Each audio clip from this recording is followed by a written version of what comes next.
Για πες Αλέξη. Το καφέ δεν ξέρω. Γράφω. Άνετα. Ήθελα να πάει σε αεροπλάνο ένας πιλότος, φέρω τον σύρμα.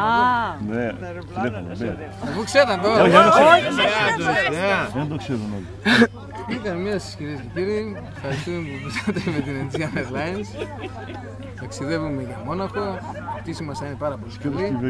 Θα είμαστε σε Μόναχο σε 20 λεπτά, περάστε καλά. Αφήνω το μασίρι τα λογικά.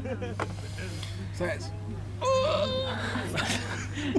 Τώρα να είχαμε έναν καφέ και έναν καλό μουνί.